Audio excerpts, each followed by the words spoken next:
Tes, tes.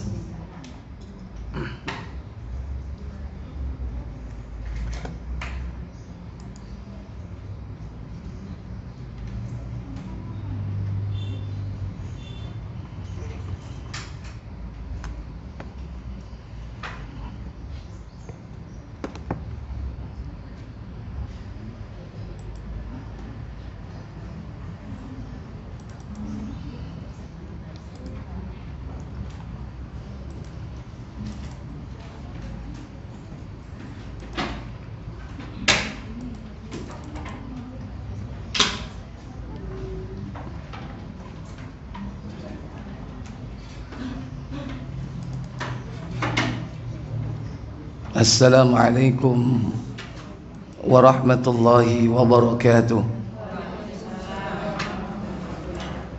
Innal hamdalillahi nahmaduhu wa nasta'inuhu wa nastaghfiruh wa na'udzu billahi min sururi anfusina wa min sayyiati a'malina. Man yahdihillahu fala mudilla lahu wa man yudlil fala hadiya lahu. Wa asyhadu an la ilaha illallah wahdahu la syarika lah. Wa asyhadu anna Muhammadan abduhu wa rasuluhu la nabiyya ba'da. Allahumma salli wa sallim wa barik ala Muhammadin sallallahu alaihi wa ala alihi wa ashabihi wa man tabi'ahum bi ihsanin ila yaumiddin, amma ba'd. Puja dan puji syukur hanya untuk Allah semata. Dialah Rabb yang telah menciptakan kita, memberikan rizki, mengatur segala urusan, yang bersemayam di atas arasy, sepertiga malam terakhir turun ke langit dunia. Dialah ilah satu-satunya sesembahan yang hak, yang tidak ada sesembahan kecuali Dia, tidak ada sekutu baginya. Dialah yang kita harapkan untuk memberikan kita taufik, dijaga, dipelihara dalam keimanan, dalam as-sirat al-mustaqim, jalan yang lurus, jalan yang kita harapkan di antara jalannya para nabi, para syuhada, dan juga jalannya orang-orang yang saleh. Semoga Allah tabaraka wa taala memberikan kita istiqomah di dalamnya sampai malakul maut datang menjemput kita. Yang kedua, semoga salawat dan salam selalu terlimpah kepada Nabi kita, Khatimul Anbiya wal Mursalin, penutup para Nabi dan Rasul, yang merupakan suri tauladan kita untuk diikuti jejak langkahnya. Semoga Allah Jalla wa'ala mempertemukan kita kelak di telaga beliau untuk menikmati airnya, dan semoga kita kelak diberikan syafaat dari Nabi kita Muhammad sallallahu alaihi wasallam. Salawat dan salam semoga terlimpah pula kepada seluruh keluarga beliau, keturunan beliau, para sahabatnya, dan seluruh pengikutnya hingga tibanya hari kiamat. Para ibu, bapak, saudara sekalian yang dirahmati Allah, kita hari ini melanjutkan tentang asyratus sa'ah, tanda-tanda kiamat. Masih alamatus sughra, yaitu tanda-tanda kecil. Ada tanda yang sudah terjadi, ada tanda yang masih terus berlangsung, dan juga ada tanda kecil yang belum terjadi. Semoga hari ini kita tuntaskan tanda-tanda kecil, dan insya Allah yang akan datang kita akan mempelajari tanda-tanda besarnya. Terakhir kemarin sampai tanda keberapa, Bu? Apa itu? rusaknya kaum muslimin. Sekarang yang kelima. Yang keberapa?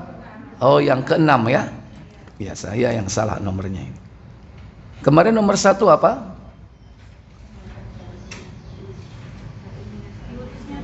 Oh, diutusnya Nabi SAW.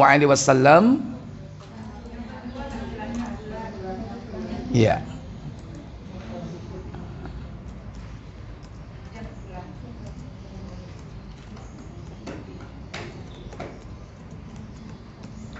Baik. Sekarang yang keberapa?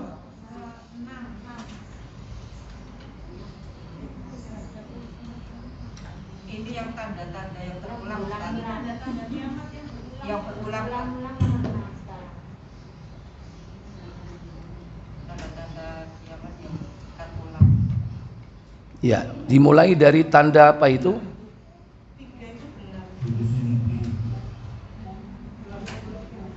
Coba ini perlu disesuaikan nanti. Yang pertama tanda yang sudah terjadi diutusnya Nabi. Terus yang kedua, Munculnya nabi palsu.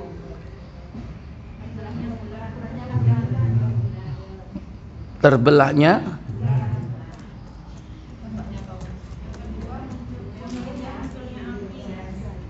oh iya. Yang ketiga,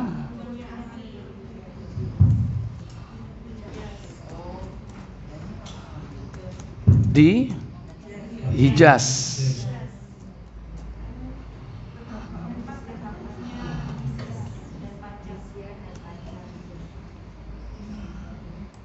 Yang keempat,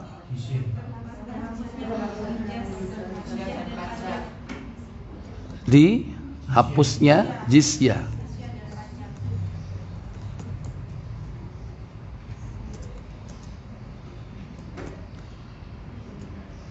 Terus yang kelima, penaklukan ya. Baik. Terus setelah itu nabi palsu. Terus enggak, tanda yang berulang mulai dari apa kemarin? Tanda yang sudah terjadi terakhir di mana? Rusaknya kaum muslim. Nomor berapa itu? 5. Terakhir 9. Kok 9? Beda. 8. Beda kan yang awal tadi tanda-tanda kiamat kecil. Yang ini kemarin sampai tanda-tanda yang terulang kan? Ya, tanda yang sudah terjadi dan tanda yang masih terulang kan? Iya. Yang terjadi berapa nomor? 5. 5. Terakhir rusaknya kaum muslimin. Iya. Nah, sekarang tanda Bukan yang awal yang kelima itu terjadinya penahunnya negeri barat Ustaz.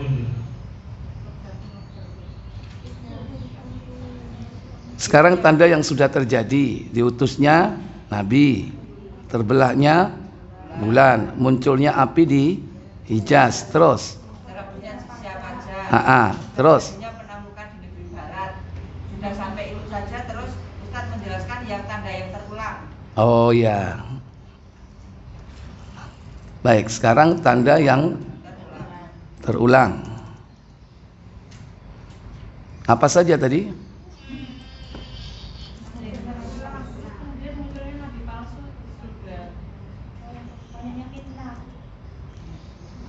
Tanda yang terulang nomor 1 apa?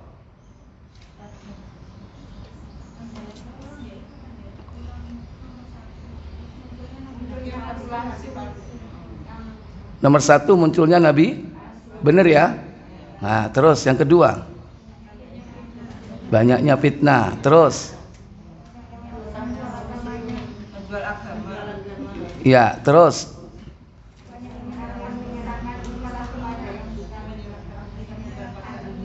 terus.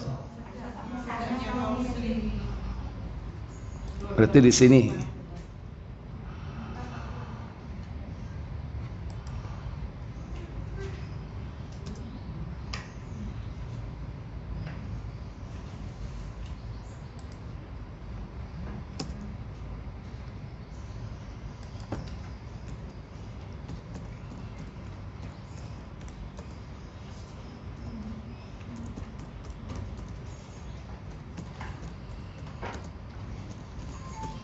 Bener ini ya? Ya, pencatatannya Ustaz malah hilang dewi. Baik.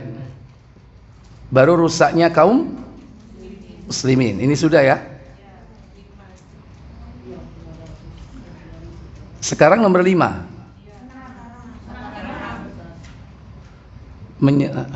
Rusaknya kaum muslimin nomor berapa?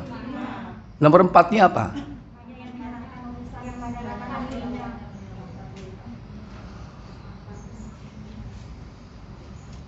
Oh, ini yang nomor 3. Ini. Sekarang nomor 6.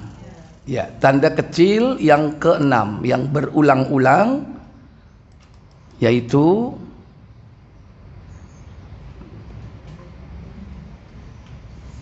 budak melahirkan tuannya dan orang-orang berlomba-lomba membangun gedung yang tinggi.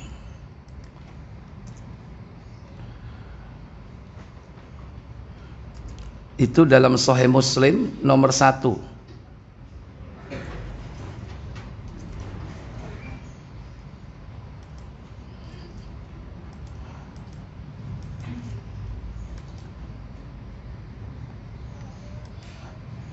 Ya, silakan dibaca karena hadisnya ini panjang ya.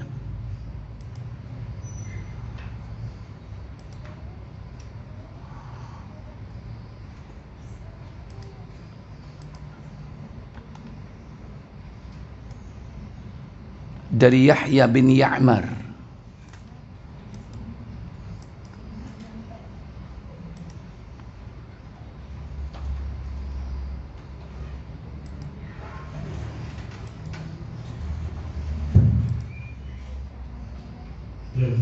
Silakan. Dari Yahya bin Ya'mar radhiyallahu anhu ia berkata, orang yang mula-mula bicara di Basra tentang adanya qadar ialah Ma'bad al-Juhani. Ma'bad al-Juhani, tokoh kesesatan dari kalangan Qadariyah. Terus. Maka pada suatu ketika aku dan Humaid bin Abdurrahman al-Himyari sama-sama pergi haji atau umroh. Kami berdua sepakat jikalau bertemu dengan salah seorang sahabat Rasulullah SAW, kami akan menanyakan kepada mereka masalah qadar itu. Justru kami bertemu di dalam masjid dengan Abdullah bin Umar bin Khattab. Kami langsung mendekati dan mengambilnya di kanan kiri beliau. Dalam pada itu, aku telah menduga bahwa sahabatku Humaid akan menyerahkan pembicaraan kepadaku. Kataku kepada Abu Abdurrahman, telah muncul di hadapan kita para pembaca Al-Quran dan para ilmuwan. Mereka mendakwakan bahwa qadar itu tidak ada. Segala sesuatu terjadi menurut kodratnya tanpa didahului qadar dan ilmu Allah. Jawab Abdullah bin Umar, apabila engkau bertemu dengan mereka, katakan bahwa aku tidak sependapat dengan mereka. Demi Allah, kalaulah mereka mempunyai sebungkal emas. Sebungkal ya. Terus Kemudian emas itu dinafkahkannya, maka Allah SWT tidak akan menerima nafkah mereka itu, sehingga mereka iman dengan qadar. itu artinya bahwa orang yang tidak percaya kepada takdir, dia sudah keluar dari Islam. Terus Kemudian dilanjutkannya, ayahku Umar bin Khattab menceritakan kepadaku sebagai berikut. Pada suatu hari, ketika kami sedang berada di sisi Rasulullah SAW, sekonyong-konyong muncul di hadapan kami seorang laki-laki berpakaian sangat putih dan berambut sangat hitam. Tidak terlihat padanya bekas perjalanan dan tidak seorang pun di antara kami yang mengenalnya. Dia langsung duduk ke dekat Nabi SAW, lalu disandarkannya lututnya ke lutut Nabi dan diletakkannya kedua telapak tangannya ke pahanya. Dia berujar, "Ya Muhammad, terangkanlah kepadaku tentang Islam." iya, orang itu bertanya kepada Nabi, akhbirni anil Islam, terangkan kepadaku tentang Islam. Lantas apa jawab Nabi? Jawab Nabi SAW, Islam ialah satu, mengakui tidak ada ilah selain Allah dan bahwa Muhammad Rasulullah. Yang kedua, mendirikan sholat ketiga membayar zakat, dan keempat puasa Ramadan, dan yang kelima haji ke Baitullah jika engkau sanggup melaksanakannya. Nabi jawab dengan lugas, ya.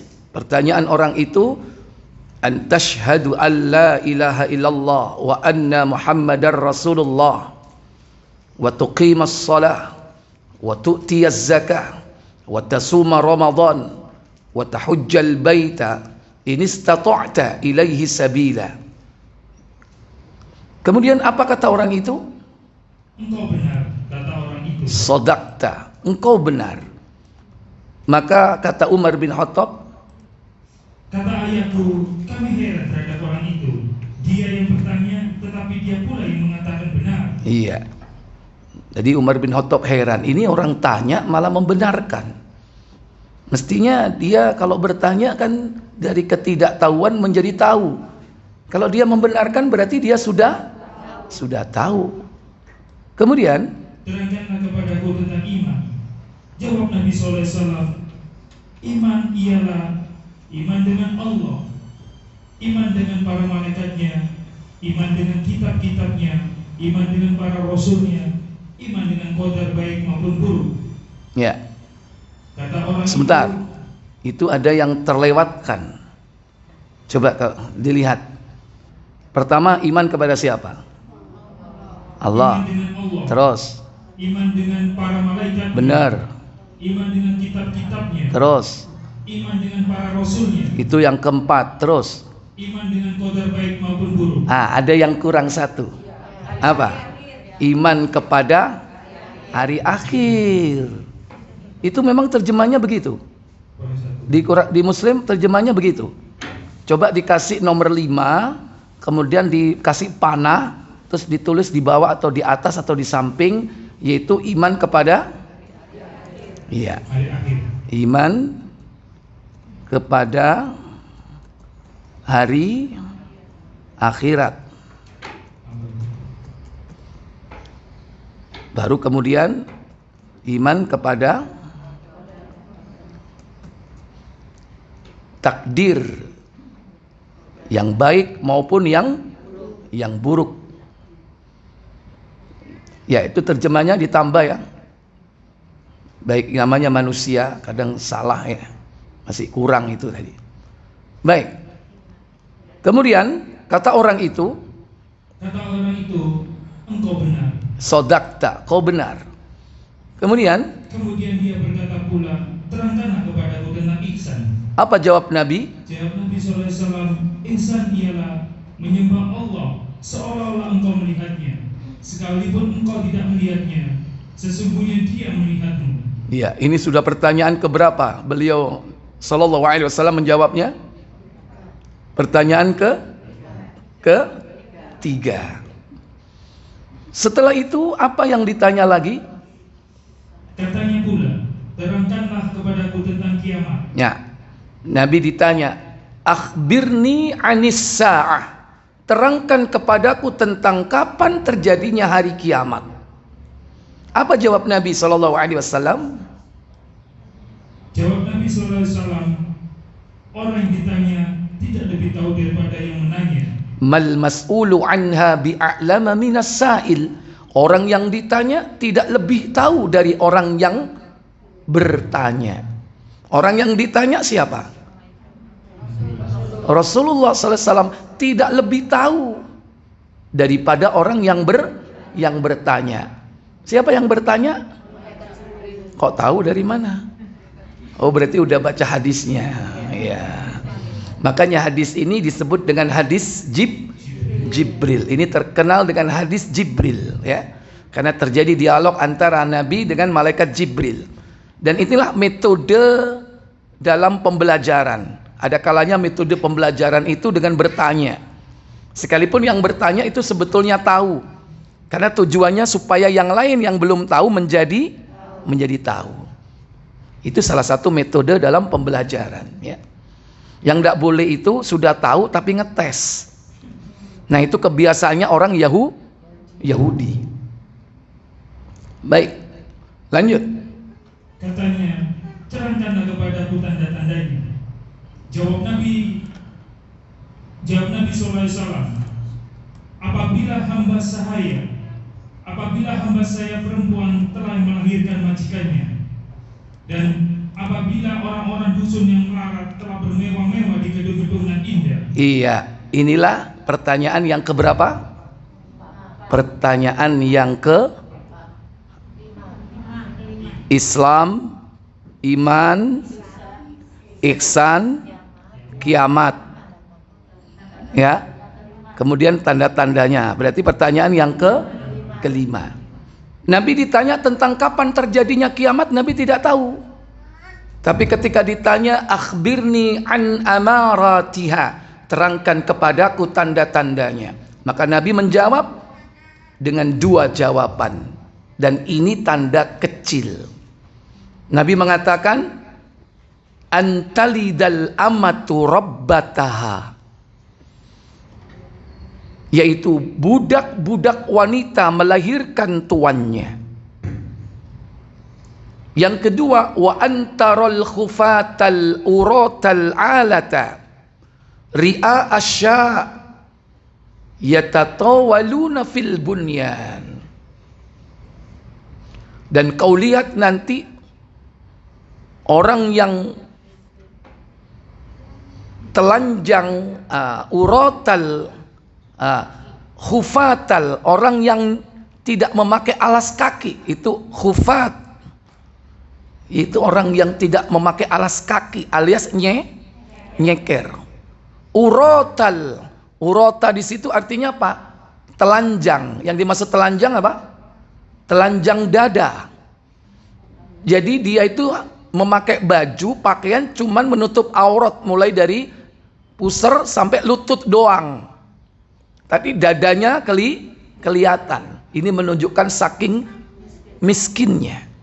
Khufatal uratal alata, miskin. Ri'a asya, hidupnya itu mengembalakan kambing. Yatatawaluna fil bunyan, kau nanti akan lihat di akhir zaman dia membangun gedung-gedung yang tinggi.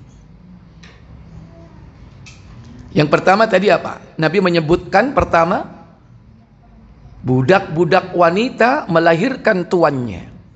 Ini dijelaskan oleh para ulama dengan makna hakiki dan makna majazi. Makna hakiki, budak melahirkan tuannya, yaitu nanti di akhir zaman akan terjadi peperangan antara kaum muslimin dengan orang-orang kafir.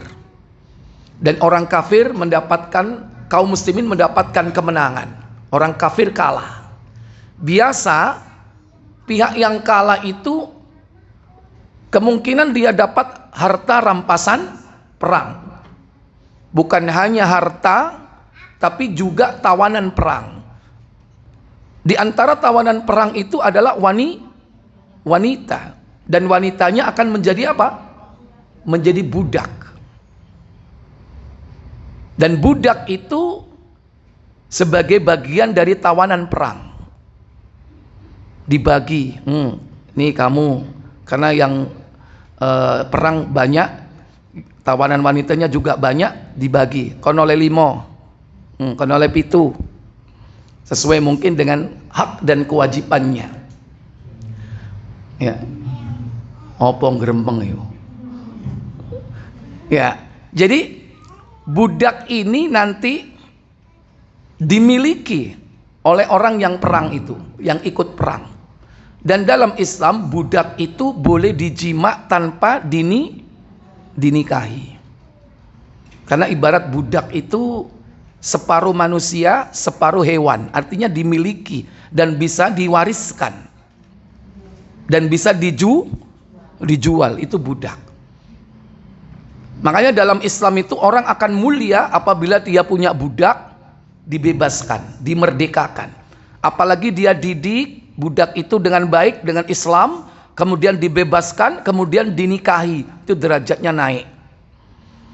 Makanya dia dapat 2 pahala, karena mendidik budaknya dengan Islam, kemudian dibebaskan dan dinikahi, berlipat-lipat pahalanya.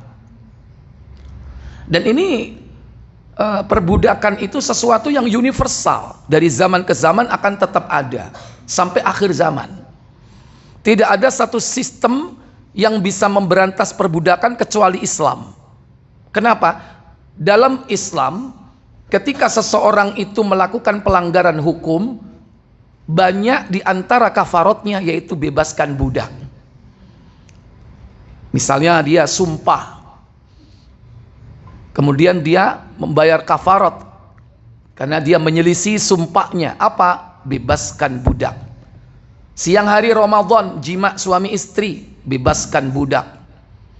Membunuh tidak sengaja, bebaskan budak. Lama-lama habis. Itu sistem Islam begitu. Walaupun nanti akan ada lagi perbudakan. Ketika kaum muslimin menaklukkan negeri-negeri kafir, mereka akan dapat budak. Ada kalanya dibebaskan bukan karena suatu kafarat, tapi karena dia ingin dapat pahala. Dibebaskan. Nabi juga pernah menyuruh sahabat membebaskan budak ketika budaknya itu dipukuli. Habis mukuli budaknya, ya udah bebaskan dia, karena dia seorang muslim, dibebaskan. Habis sehingga. Tapi tetap akan ada lagi perbudakan. Sehingga ayat Allah dalam Al-Quran tentang perbudakan itu akan tetap update sampai akhir zaman. Di dalam surah Al-Mu'minun, surah yang ke-23, yaitu pada ayat yang ke-5 dan ke-6 ya.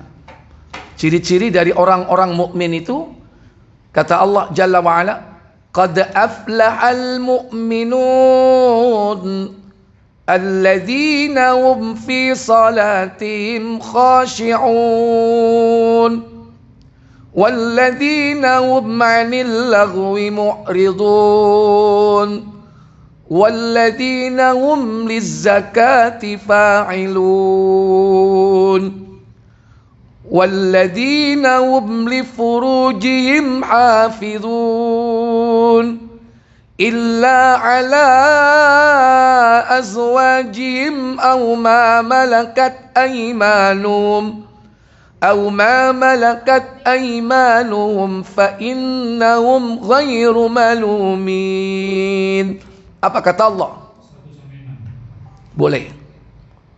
Sesungguhnya beruntunglah orang-orang yang beriman, yaitu orang-orang yang khusyuk dalam sholatnya, dan orang-orang yang menjauhkan diri dari perbuatan dan perkataan yang tidak berguna, dan orang-orang yang menunaikan zakat, dan orang-orang yang menjaga kemaluannya kecuali terhadap istri-istri mereka atau budak yang mereka miliki, maka sesungguhnya mereka dalam hal ini tiada tercela. Iya. Jadi kalau seorang muslim punya budak wanita, ya, dia bisa menjimaknya dan bisa sampai punya anak. Nah, kalau dia punya anak, saya tanya, bapaknya kan orang merdeka, istrinya bukan istri, budaknya kan budak, iya kan, bukan orang merdeka. Anaknya ini ikut bapaknya sebagai orang merdeka atau ikut ibunya sebagai budak? Halo, dalam Islam itu ditarik garis keturunan laki atau perempuan? Laki, patrilineal kan? Makanya anaknya merdeka atau budak? Anaknya merdeka. Nah, otomatis kalau anaknya merdeka sementara ibunya masih dalam kondisi apa?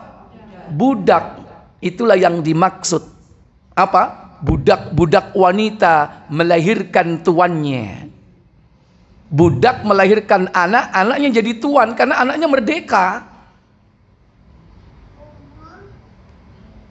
Dan kalau itu terjadi, para budak itu berharap dia punya anak dengan tuannya. Kenapa? Kalau tuannya meninggal dunia, dia punya anak dari tuannya. Kalau tuannya meninggal dunia, otomatis budak ini merdeka. Ya, jadi dia seorang budak wanita, dia dijima oleh tuannya, punya anak, anaknya kan merdeka, tuannya meninggal, maka otomatis budak ini akan merdeka, karena dia punya anak dengan tuannya. Tapi kalau tidak, ya tetap dia Selama selama tuannya masih ada, tetap dia budak. Budak-budak wanita melahirkan tuannya. Itu nanti akan terjadi. Ini makna hakikinya. Tapi bisa jadi sekarang ini tanda ini sudah berlangsung dengan pemahaman makna majazi, kiasan. Apa yang dimaksud dengan budak-budak melahirkan tuannya? Yaitu banyaknya anak yang durhaka kepada ibunya. Ibunya jadi budak, anaknya jadi tuannya. Di mana anak-anak sekarang ini banyak yang menyuruh ibunya melakukan pekerjaan-pekerjaan sebagai seorang budak atau pembantu. Ma, aku tak metu dhisik ya. Tolong jogokno anakku. Putumu iki kan. Aku tak arisan dhisik. Ya. Engko nek mari ngemong iki lho umba-umba ya, karek mencet tok. Masih yang gawe mesin cuci, tapi disuruh ibunya. Mak tukokno rawon. Nang ndi? Cek adone nguling, malang gak ono rawon ta. Ya. Orang tuanya disuruh sama anaknya. Kadang orang tua itu namanya cinta kepada anak, ya budal. Yo ngaku kan? Iya kan? Tapi anaknya yang enggak tahu diri, sebetulnya orang tuanya udah capek. Mulai dari kecil ngeramut sampai dewasa ya kan? Mestinya dia sudah istirahat. Mengejar ketertinggalan dia ibadah kepada Allah. Sewaktu dia masih muda banyak ibadah yang terbengkalai. Mestinya khusus dia di atas sajadah mengejar ketertinggalan dia ibadah kepada Allah. Tapi kadang anak nggak tahu diri. Iki mestine kuduru anak-anak iki ya. Iya iki malah ibu-ibu sing ngene. Ngejojong kok anake mulai diseneni. Rungokno iki lho ngaji. Ya. Jadi budak-budak wanita melahirkan tuannya. Yaitu di akhir zaman ini banyak orang-orang yang durhaka kepada ibunya. Anaknya bagaikan tuan, ibunya bagaikan budak. Seakan dia jadi babysitter, seakan dia jadi pembantu. Ya ini tanda kiamat. Kemudian yang kedua, wa antarul khufatal uratal alata.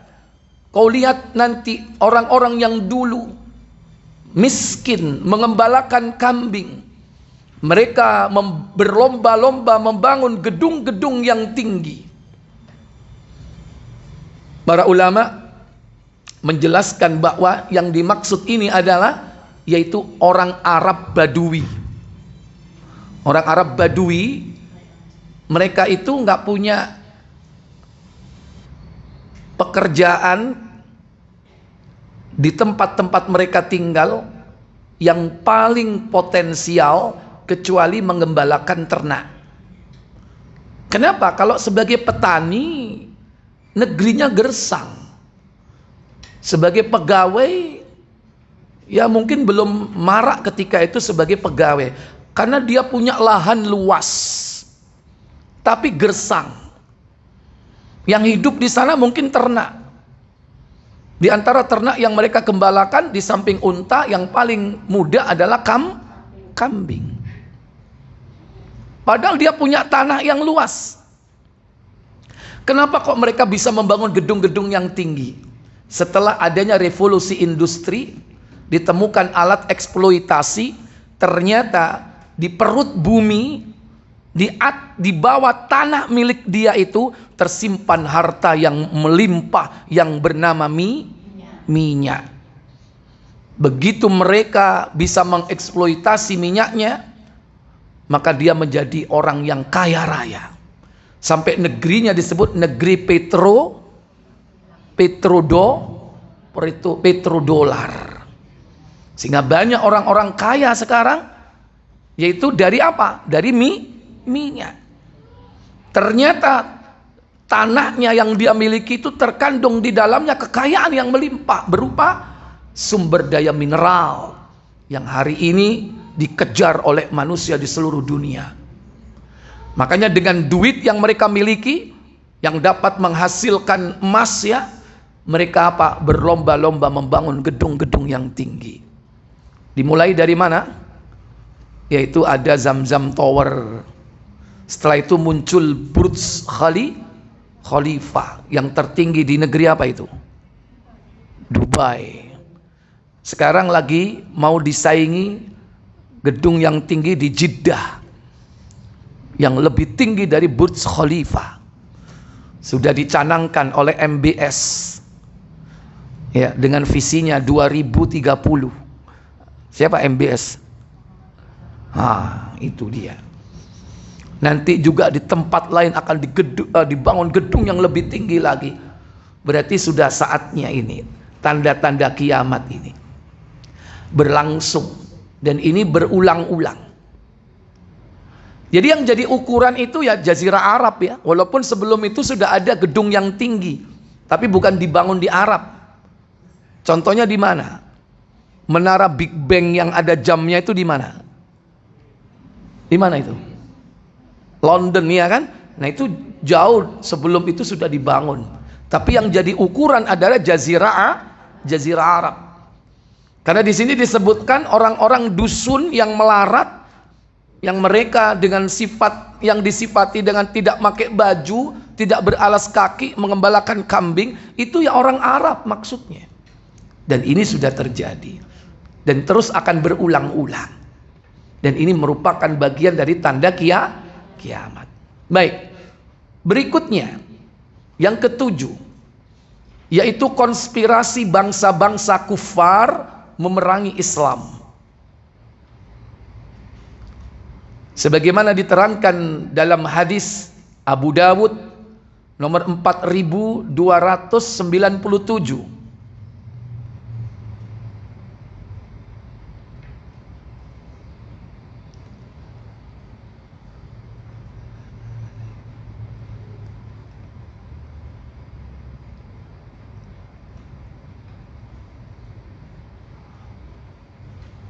Silakan dari Thauban.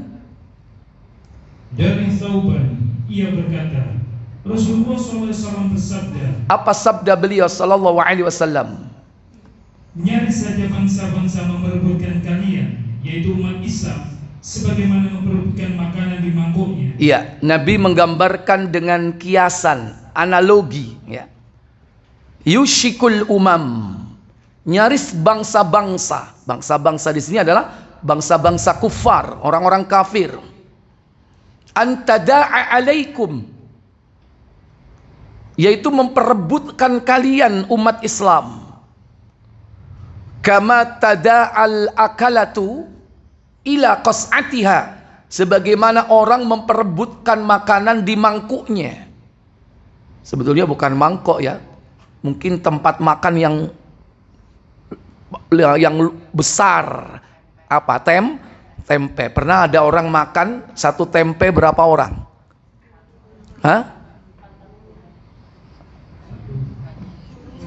Satu tempe wong siji. Iku sing ngomong tayo apa? Ya. Dua. Ya tergantung tempenya ya. Tapi kan itu kalau tempe ya paling enggak kan besar ya, 4 orang, 3 orang ya. Itu. Dan sebetulnya cara makan seperti itu, makan bersama-sama dalam satu nampan seperti itu diantara sunnah Rasul ya. Tapi kadang orang kan enggan karena apa? Merasa jijik, padahal itu sunnah. Ya. Nah kalau makan tempe seperti itu biasanya rebutan apa enggak? Oh iya, rebutan ya. Oh, ya kan? Pemenang iwak situ ya kan? Nah, ditarik gini. Nah, begitulah gambaran orang-orang kafir itu memperebutkan orang Islam. Kama tada'al akalatu ila qas'atiha, sebagaimana orang memperebutkan makanan di atas, yaitu nampan, di atas tempatnya. Lalu ada orang yang bertanya kepada Nabi sallallahu alaihi wasallam. Apa katanya? Lalu seseorang berkata, apakah saat itu kita kaum minoritas? Rasulullah menjawab, tidak. Bahkan kalian saat itu berjumlah sangat banyak. Iya. Nabi ditanya, wa min qillatin nahnu yawma idzin, apakah kami pada saat itu jumlahnya sedikit atau jumlahnya minoritas? Rasul sallallahu alaihi wasallam menjawab, bal antum yawma idzin katsirun, bahkan kalian pada saat itu jumlahnya sangat banyak. Akan tetapi bagaimana keadaan kaum muslimin? Hanya saja kalian bagaikan buih terhempas di lautan. Iya, walakinnakum ghusaun, akan tetapi kalian pada saat itu bagaikan buih, kaghusa'is sail, buih yang diombang-ambingkan oleh air di lautan. Jadi bagaikan buih. Orang bilang buih itu apa, Bu? Busa. Selain busa apa? Untuk. Selain untuk apa? Umpluk. Boson di Jawa Tengah. Oh, Jawa Tengah umpluk ya. Nek Lamongan uro. Muru maksudnya uro gitu. Malang untuk umpluk ya kan? Busa, buih. Ya, itulah gambaran umat Islam di akhir zaman. Artinya apa? Lemah atau tidak? Lemah. Sehingga apa? Diperebutkan oleh orang-orang kafir. Sudah terjadi atau belum? Diperebutkan di sini bisa jadi pertama diperebutkan fisiknya. Kedua, diperebutkan sumber daya alamnya. Ketiga, diperebutkan akidahnya. Yang pertama, diperebutkan fisiknya. Pernah nggak orang Islam diperbudak sama mereka? Jadi mereka dijajah, diperbudak, diperkerjakan. Pernah atau tidak? Apalagi Indonesia ya. Ada Rodi, ada Romusa. Mungkin perbudakan seperti itu bukan zaman lagi, tapi zaman sekarang trennya berbeda. Bisa jadi tetap dia jadi budak, mudah untuk diombang-ambingkan, disuruh ini dan disuruh itu, mau. Kalau dulu kan dengan tekanan senjata, kalau sekarang apa? Dengan yaitu dengan fulus, dengan embel-embel, yakni diiming-imingi harta kekayaan. Bisa jadi. Yang penting dia bisa ngikut saya. Atau diperebutkan sumber daya alamnya. Para ibu bapak saudara sekalian, negeri-negeri Islam itu kaya nggak? Kaya. Tersimpan di dalamnya itu kekayaan yang luar biasa. Lihat Jazirah Arab. Negeri-negeri timur seperti Indonesia, mayoritas Islam, muslimin. Kekayaannya melimpah nggak? Minyak ada nggak? Emas ada nggak? Siapa yang membawa? Orang kafir. Dulu diperebutkan sumber daya alamnya, yaitu rempah-rempah dan yang lainnya. Jadi diperebutkan sumber daya alamnya. Atau yang ketiga, diperebutkan akidahnya. Jadi objek untuk dimurtadkan. Makanya penjajahan itu rata-rata mereka adalah orang-orang kafir. Lihat imperialisme, semuanya orang kafir semua. Datang ke negeri-negeri Islam dengan membawa 3G. 3G bukan seluler ya kan? 3G di sini apa? Misinya yang pertama gold, yang kedua glory, yang ketiga gospel. Gold dia cari emas, cari harta kekayaan yang nanti bisa dikonversi menjadi emas. Ya macam-macam, ada rempah-rempah, ada kekayaan alam yang lainnya. Yang kedua glory, mencari kejayaan. Apa? Memperbanyak kolonisasi. Mana negeri-negeri yang paling banyak jajahannya? Inggris, ya kan? Makanya ada Commonwealth, yaitu apa? Negeri-negeri persemakmuran, mantan jajahan Inggris. Selain Inggris, mana yang pernah menjajah? Spanyol. Ada lagi Belanda, ada lagi Portugis. Mereka adalah negeri-negeri kafir. Rata-rata mereka beragama apa? Nasrani, Kristen. Dia mencari kejayaan untuk menjajah negeri-negeri Islam. Sehingga terkenal dalam sejarah perlawanan-perlawanan terhadap penjajah itu adalah kaum muslimin. Di negeri kita terutama. Karena negeri kita ini Nusantara, Indonesia belum ada. Negara Indonesia belum terbentuk. Tapi Nusantara ini penuh dengan kerajaan-kerajaan Islam. Kerajaan Mataram, ya, kerajaan Kutai, Kertanegara, Kutai ya, kerajaan Sultan Ternate, Tidore, kerajaan Makassar, kerajaan-kerajaan Islam itu semua. Mereka melawan penjajah. Apalagi ketika mereka membawa misi ketiga, yaitu gospel, menyebarkan agama. Dan mereka berhasil nggak menyebarkan agama ke negeri kita? Berhasil. Banyak nggak yang masuk Kristen? Banyak. Ini berarti bukti kebenaran ucapan Nabi.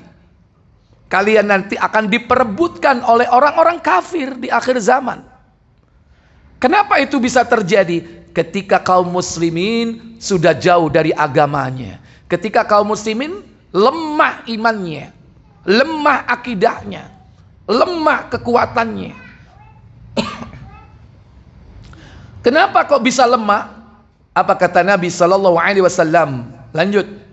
Allah mengeluarkan dari hati musuh-musuh kalian rasa takut terhadap kalian. Iya. Wala yakdifannallahu. Allah Jalla wa'ala mengeluarkan fi qulubihim, fi qulubil muslimin, mengeluarkan dari hati-hati kaum muslimin. Maaf. Wala yakdifannallahu ala qulubi aduwikum al-mahaba. Allah mengeluarkan dari hati musuh-musuh kalian, yaitu al-mahaba, rasa takut kepada kalian. Jadi orang kafir itu udah nggak takut sama kaum muslimin. Beda dengan zamannya sahabat, zamannya tabi'in, tabi'ut tabi'in. Orang kafir mendengar orang Islam itu mengkeret. Meskipun mereka para sahabat itu penampilannya tidak dempal-dempal, kurus karena sering puasa. Perutnya ramping, ya kan? Wajahnya juga kusut. Maksudnya kusut di sini apa? Wajahnya itu kurang tidur, matanya apa? Sayu. Kenapa? Karena sering tahajud. Dahinya hitam karena bekas apa? Sujud. Tapi orang kafir melihat mereka takut, Bu. Takut mereka. Seakan-akan mereka melihat singa yang kelaparan. Ketakutan mereka. Nah itu di akhir zaman sudah nggak ada lagi. Karena Allah mengeluarkan rasa takut itu dari hati musuh-musuh kita. Banyak. Mereka melihat kita ini jumlahnya banyak, mayoritas. Mereka nggak takut. Ini kata Nabi SAW. Sebaliknya, apa kata Nabi SAW?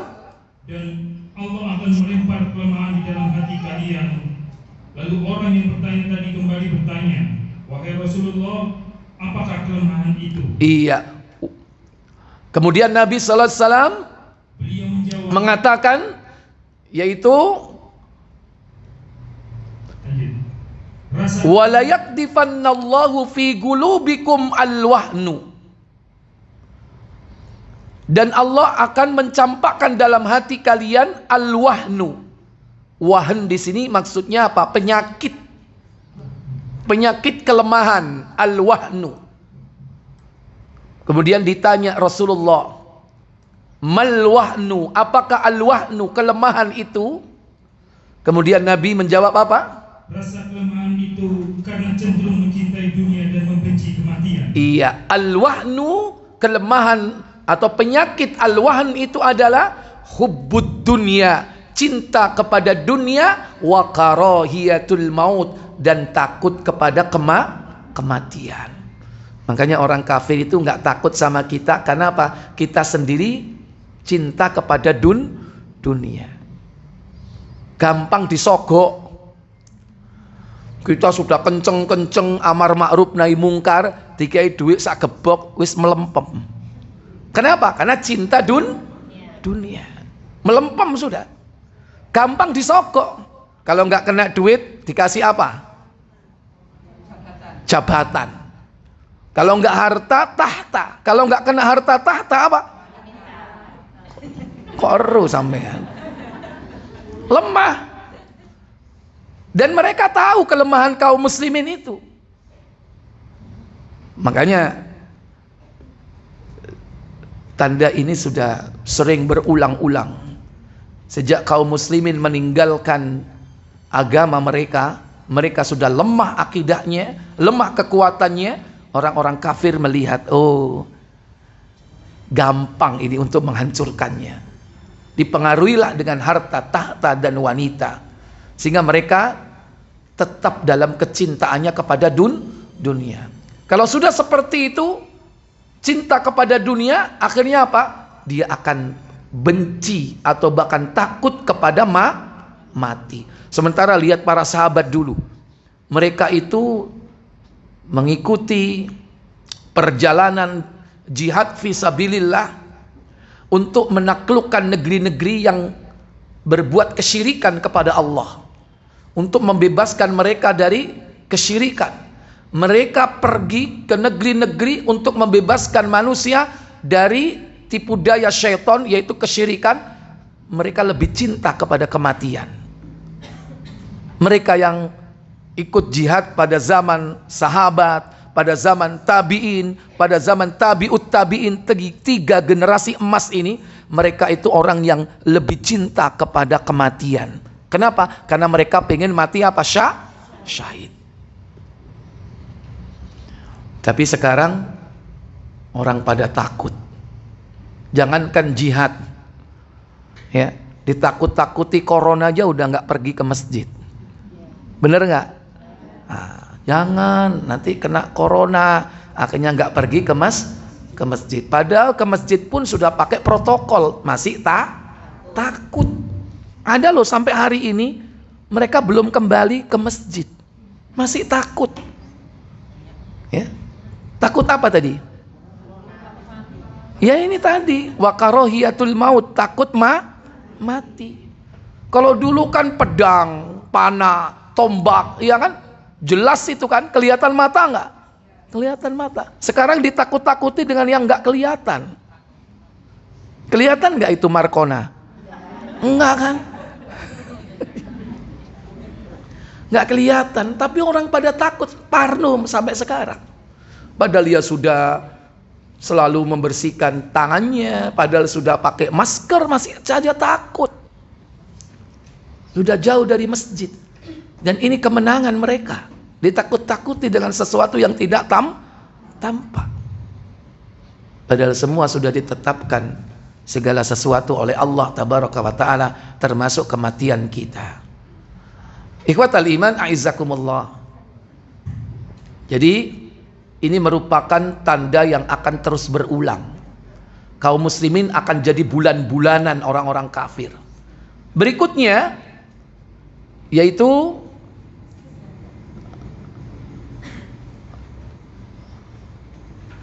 yang keberapa sekarang? Benar, 8 ya. Yaitu adanya bencana khasfun,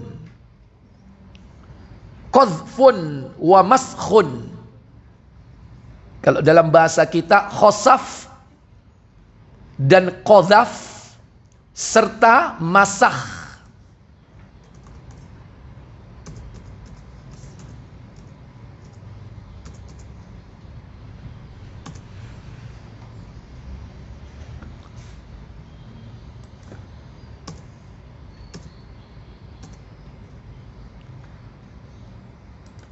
Apa bencana khosaf, qadhaf, dan masakh?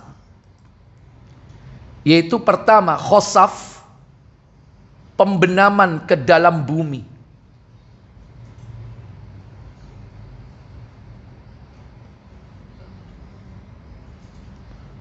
Yang kedua, qadhaf, yaitu pelemparan batu dari langit. Dan yang ketiga, masakh, yaitu perubahan wajah. Kita bisa lihat dalam Sahih At-Tirmidzi di nomor 2212.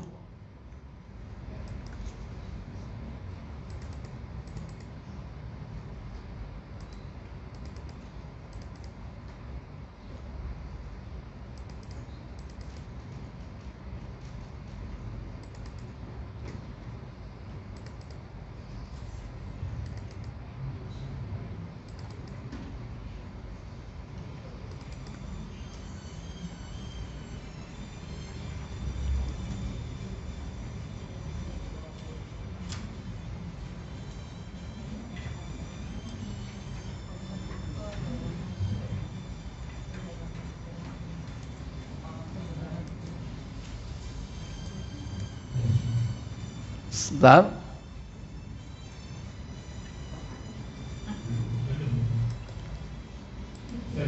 Silakan. Dari Imran bin Husain bahwa Rasulullah SAW bersabda, Apa sabda beliau sallallahu alaihi wasallam? pada umat ini akan terjadi penenggelaman ke dalam bumi. Ya, itu perlu dikoreksi ya. Bukan penenggelaman, tapi pembenaman. Ya. Min hadhil ummati khasfun. Khasfun di situ yaitu pembenaman ke dalam bumi. Kalau penenggelaman itu di air, ya.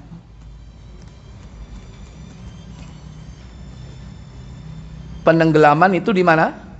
Di air. Contohnya ya banjir, tsunami, itu pembenaman. Ya, di situ disebut apa? Khasfun. Min hadhil ummati khasfun. Pada umat ini nanti akan terjadi pembenaman. Khasfun. Yaitu pembenaman kemana? Ke dalam bumi. Pernah terjadi nggak ini? Di mana? Sulawesi kan? Terjadi likuifaksi. Di mana orang rumah-rumah itu dibenamkan ke bumi sampai habis.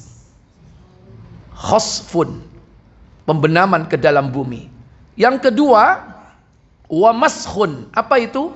Perubahan rupa. Perubahan rupa atau perubahan wajah. Ini yang kedua.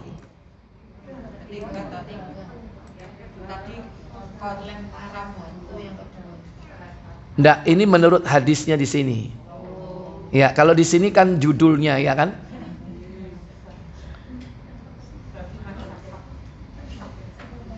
Pertama apa tadi? Hah?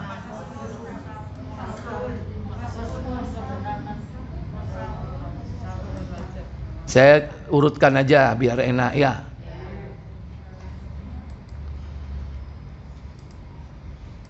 Pertama apa tadi? Hah? Khasfun. Khosaf. Ya podo. Ustadz ini bingung ya.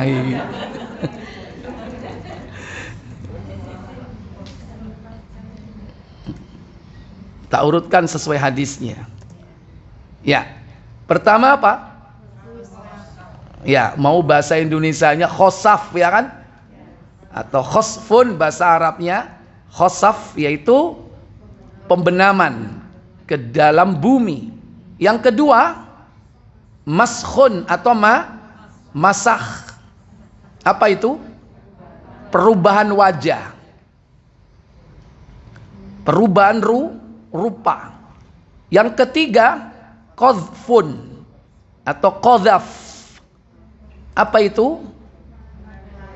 Pelemparan batu. Pelemparan batu. Pembenaman bumi, ini sudah contohnya. Kemudian perubahan rupa. Perubahan rupa itu Ada yang Allah merubah wajahnya menjadi kera dan babi, itu dulu. Yaitu orang-orang Yahudi. Dan kemungkinan juga akan terjadi pada umat ini. Kalau itu belum terjadi, bisa maknanya perubahan wajah apa? Bukan Allah yang merubah wajahnya, tapi apa? Manusianya yang merubah wajahnya sendiri. Bisa jadi dirubah menjadi lebih cantik, tapi dia merubah ciptaan Allah. Yang pesek jadi mancung. Ya, yang keriput jadi kenceng. Pergi ke mana? Salon atau operasi bedah estetika. Alisnya dirubah. Ya. Alisnya bukan ditato. Sekarang tren terbaru sulam dan rajut alis. Ya. Besok muncul, lihat aja ada bordir, lihat aja nanti. Alisnya dibordir nanti ya. Karena pengen ideal ya, katurang ganing wanita, alise nanggal sepisan. Sekarang mungkin masih nanggal 15 ya kan? Kan gara-gara itu. Gara-gara karena terpengaruh oleh primbon tadi itu. Gambaran ideal seorang wanita. Untune miji timun, drijine mucuk kok ro kabeh. Ya, batuke nono nggak ada itu. Ya. Jadi kadang orang udah biasa operasi plastik dan itu merubah wajahnya. Kalau trennya sekarang ya yang hitam jadi putih, ya ada suntik pigmen. Ada yang supaya kenceng pakai botox. Tutup botok iku tahu tempe ya, bukan. Kayak botok ya tambah gak karu-karuan. Botox ya. Supaya berubah, lebih cantik, lebih ganteng. Ada yang ditarik dengan apa? Benang ya, bukan benang bol layangan, bukan. Ini benang-benang yang bisa jadi daging. Tren-tren seperti ini merubah wajah. Jadi bukan Allah yang merubah wajahnya, mereka sendiri yang merubah wajah. Kalau tren sekarang, tren dulu orang pengen cantik dan ganteng. Sekarang tren berikutnya milenial apa? Trennya itu kepengen punya wajah karakter. Bosen wajah manusia, pengen punya wajah mirip kucing, mirip macan, mirip ular. Lihat di YouTube. Lihat di YouTube itu. Sekarang banyak orang merubah wajahnya. Dan dia bangga. Ada yang pengen kayak Barbie, ya kan? Nah ini perubahan wajah ini. Termasuk perubahan wajah. Kalau dulu Allah sendiri yang merubah wajah mereka menjadi kera dan babi, orang-orang Yahudi. Kata Allah dalam surah Al-Baqarah ayat 65 kan? Yaitu orang yang meninggalkan hari Sabtu. Kata Allah, وَلَقَدْ عَلِمْتُمُ الَّذِينَ اعْتَدَوْا مِنْكُمْ فِي السَّبْتِ فَقُلْنَا لَهُمْ كُونُوا قِرَدَةً خَاشِئِينَ. Apa kata Allah?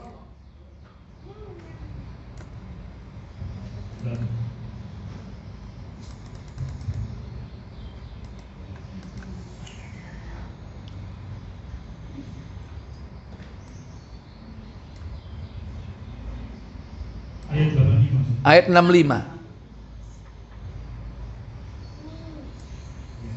Silakan. Dan sesungguhnya telah kamu ketahui orang-orang yang melanggar di antaramu pada hari Sabtu. Lalu kami berfirman kepada mereka, jadilah kamu kera yang hina. Kunu kiradatan khasiin. Jadilah kalian kera yang hina. Ini dulu orang Yahudi karena meninggalkan hari apa? Hari Sabtu, hari khusus mereka untuk ibadah, yaitu hari Sabtu. Mereka bilang hari Sabat. Mestinya ibadah khusus hari itu mereka tinggalkan dengan cari ikan. Karena di luar hari itu nggak ada ikan yang datang. Begitu hari itu terjadi hari Sabtu, ikannya banyak. Dia tinggalkan hari itu untuk beribadah. Allah kemudian kutuk mereka jadi kera dan babi. Nah sama seperti kita ada hari khusus untuk ibadah. Hari apa? Kalau orang meninggalkan hari Jumat, pengen dikutuk jadi apa enaknya? Kodok. Kok temenan kok loh. Makanya ingatkan keluarganya, terutama wajib bagi siapa? Laki-laki. Tapi sekarang hari Jumat, jalan masih rame nggak? Rame, banyak orang nggak sholat Jumat. Padahal mayoritas di kota ini, kota Malang ini, Muslim nggak? Tapi jalan masih rame. Mereka meninggalkan kewajiban Jumat. Hati-hati. Kan sama pekerjaannya, meninggalkan ibadah. Alasannya sibuk ini, sibuk itu. Kadang ujiannya itu justru hari Jumat. Sama seperti ini. Di luar hari Sabtu, ikan nggak datang, nggak ada. Begitu hari Sabtu, ikannya banyak. Sama seperti kita. Di luar hari Jumat, langganan gak teko. Begitu dino Jumat, pesenan akeh. Langganan teko kabeh, ya kan? Akhirnya dia tinggalkan hari Jumat. Awas, hati-hati. Bisa jadi Allah merubah wajah-wajah mereka seperti orang Yahudi. Kalau tidak, mereka sendiri yang merubah wajahnya sendiri. Dan itu sudah dimulai. Perubahan wajah. Kemudian yang ketiga apa? Qadhfun atau qadhaf. Pelemparan batu. Bisa jadi pelemparan batu itu seperti azabnya, yakni kaum Lut. Karena mereka melakukan kekejian, yaitu melakukan perbuatan apa? Liwat. Perbuatan kaum Lut disebut apa? Liwat. Hurufnya sama, liwat. Diplesetkan liwat buri. Ya enggak, iku aku sing ngomong, ojo pas digawe dalil. Ya, perbuatannya namanya liwat. Perbuatan kaum Lut. Ya. Jangan. Dan itu dilempari mereka dengan batu dari langit. Bisa jadi konteksnya ini apa? Allah ledakkan gunung. Gunung meletus. Kemudian batu-batu vulkanik itu menghujani mereka. Bisa jadi dengan cara seperti itu. Dan itu pernah terjadi pada tahun 70 Masehi. Yaitu di negeri Italia. Ada kota bernama Pompei. Di sebelahnya ada gunung namanya Gunung Vesuvius. Kota Pompei ini kota maksiat. Tempatnya zina dan homo. Mereka suka sesama jenis. Yang laki dengan laki, perempuan dengan perempuan juga. Akhirnya apa? Allah ledakkan atau Allah jadikan meletus Gunung Vesuvius itu. Dan menutupi kota mereka setelah puluhan tahun. Baru ada orang yang menemukan kota ini terkubur 17 meter di bawah permukaan tanah. Dan nanti bisa lihat ibu-ibu lagi-lagi di media tentang kota ini yang terkubur puluhan tahun, bahkan ratusan tahun. Baru-barusan aja ditemukan itu. Mereka dalam kondisi kaku, menjadi batu.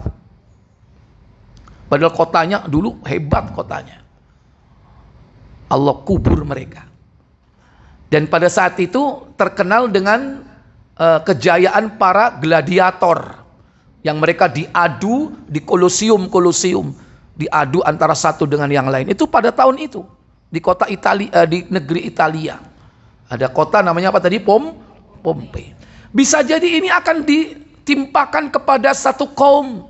Tidak secara keseluruhan. Tapi di sebuah negeri, sebuah desa, ya, sebuah tempat akan dilempari manusia itu dengan batu kalau melakukan dosa-dosa yang sama. Nah, ketiganya ini ada pemicunya. Seorang dari kaum muslimin bertanya kepada Rasulullah. Apa katanya? Itu. Lanjut, 2212 belum selesai.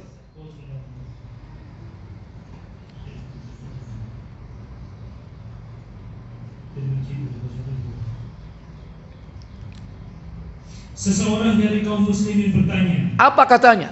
Wahai Rasulullah, kapan hal itu akan terjadi? Wa mata dzaka ya Rasul? Kapan hal itu terjadi? Pembendaman ke dalam bumi, perubahan rupa atau wajah, pelemparan batu. Apa kata Nabi sallallahu alaihi wasallam? Beliau menjawab. Apa jawabnya? Jika para penyanyi wanita dan para pemain musik tampil atau muncul terang-terangan dan khamr diminum. Nah, ini pemicunya. Idza dhaharatil alqainat, apabila para biduan wanita, penyanyi-penyanyi wanita tampil di tempat umum, wal ma'azif, musik-musik juga tampil di tempat-tempat umum, wasyurbatil khumur, dan juga apabila khamr diminum terang-terangan. Sudah terjadi atau belum? Berarti tunggu waktunya. Aku gak meteni loh ya. Berarti tiga-tiganya sudah terjadi.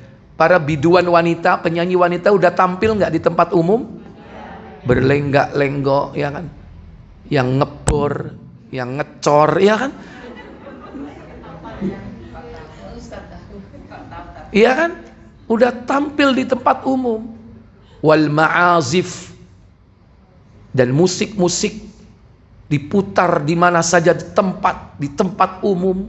Bahkan tiap hari di perempatan ada musik enggak? Apa contohnya? Yang ngamen, kalau di perempat trennya sekarang apa? Yang ngamen badut.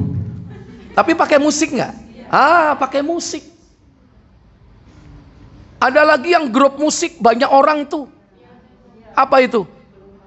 Iya, angklung. Itu 5 tahun yang lalu belum marak itu.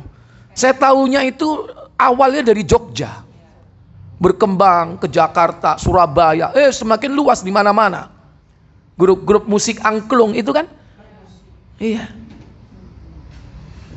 Belum lagi konser-konser yang harganya mahal, tapi tetap banyak peminatnya. Walaupun tiketnya selangit harganya, banyak orang pengen datang. Mereka senang menghadiri tempat-tempat seperti itu. Musik-musik diperdengarkan. Bahkan tiap pagi hari Ahad pun ibu-ibu pada datang ikut lantunan musik. Iya kan? Ngapain itu? Senam. Dan itu di tempat umum, rata-rata di mana? Di mall kan rata-rata kan? Kalau nggak di Bali LW, ya, di Tanah Lapang, di Fasum, atau di mall.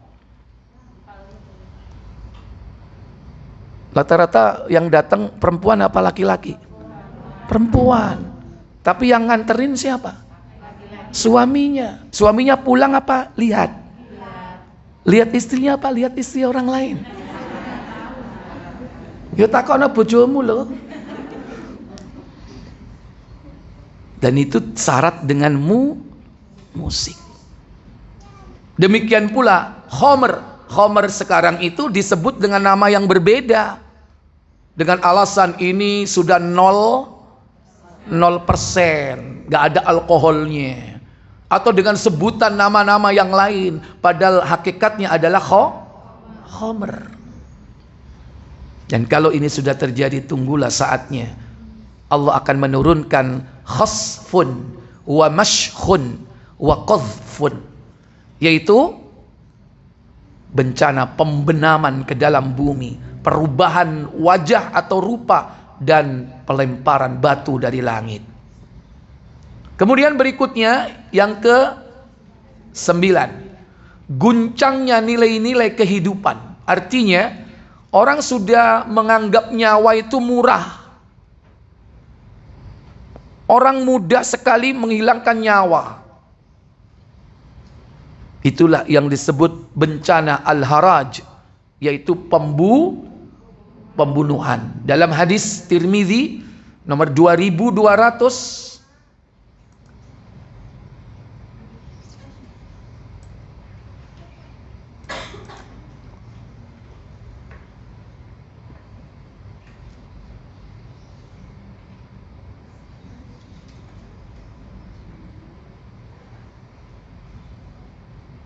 silakan. Hannat menceritakan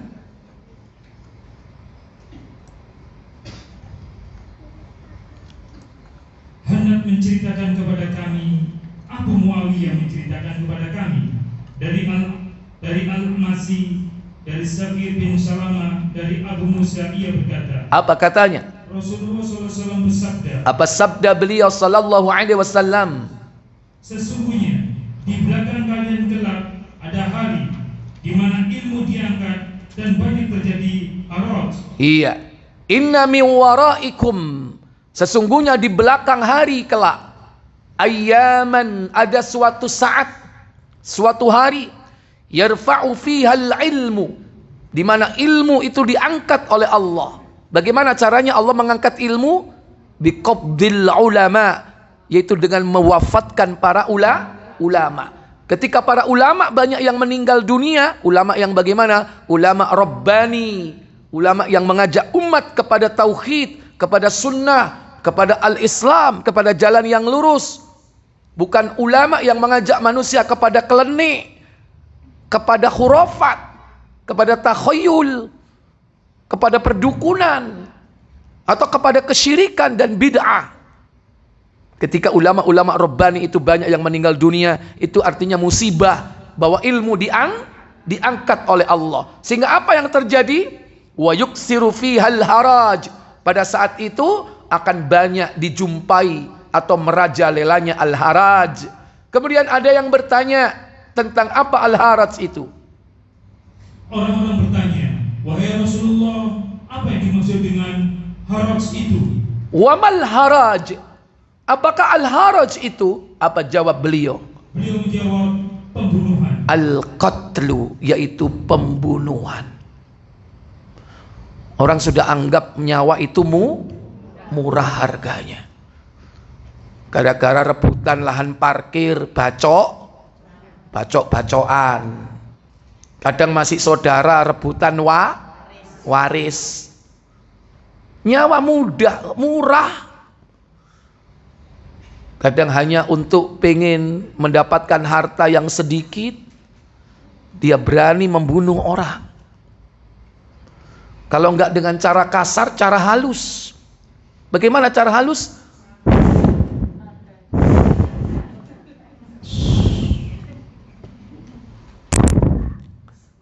Di atas rumahnya ada suara seperti mercon. Apa? Santet. Menewongi melembung wetenge. Dengan cara halus. Apalagi yang seperti ini susah dideteksi kan? Iya. Ada nggak di Malang ini santet? Loh, banyak. Koru. Iya. Inilah yang akan terus berulang, pembunuhan. Kadang pembunuhan atas nama harga diri, kadang pembunuhan atas nama hukum, padahal hukumnya dipelintir. Murah nyawa itu. Dalam rangka menegakkan keamanan dan ketertiban. Nyawa begitu murah. Ya. Ini adalah pembunuhan. Dan ini akan terus berlangsung, terus. Kemudian selanjutnya tanda-tanda yang belum terjadi. Ini tanda yang belum terjadi. Mulai dari yang pertama, yaitu Sungai Efrat menyibak gunung emas.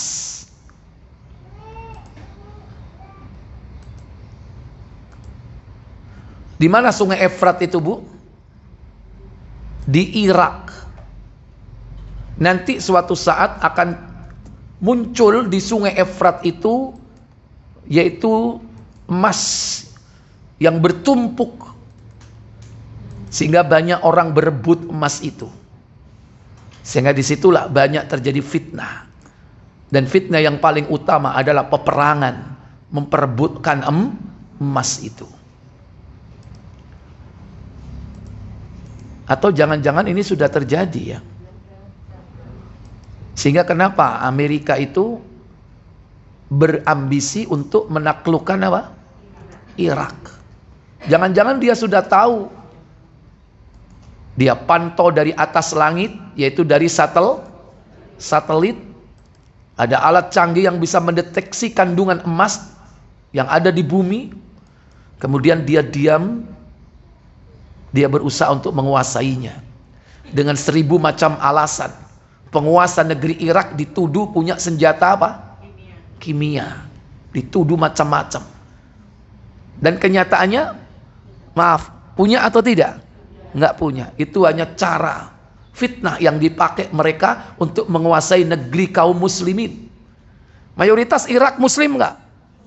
Muslim. Dibantu dengan orang-orang munafik. Siapa? Syiah. Amerika dibantu Syiah. Menaklukkan negeri Irak yang mayoritas ahlus sunnah. Lihat sekarang, habis itu Irak. Ya. Mungkin barangkali sudah diketahui dan sudah dideteksi, cuman nggak disampaikan secara umum, terang-terangan, ya. Tapi Nabi sudah mengabarkan. Apa kata beliau sallallahu alaihi wasallam dari Abu Hurairah? Silakan.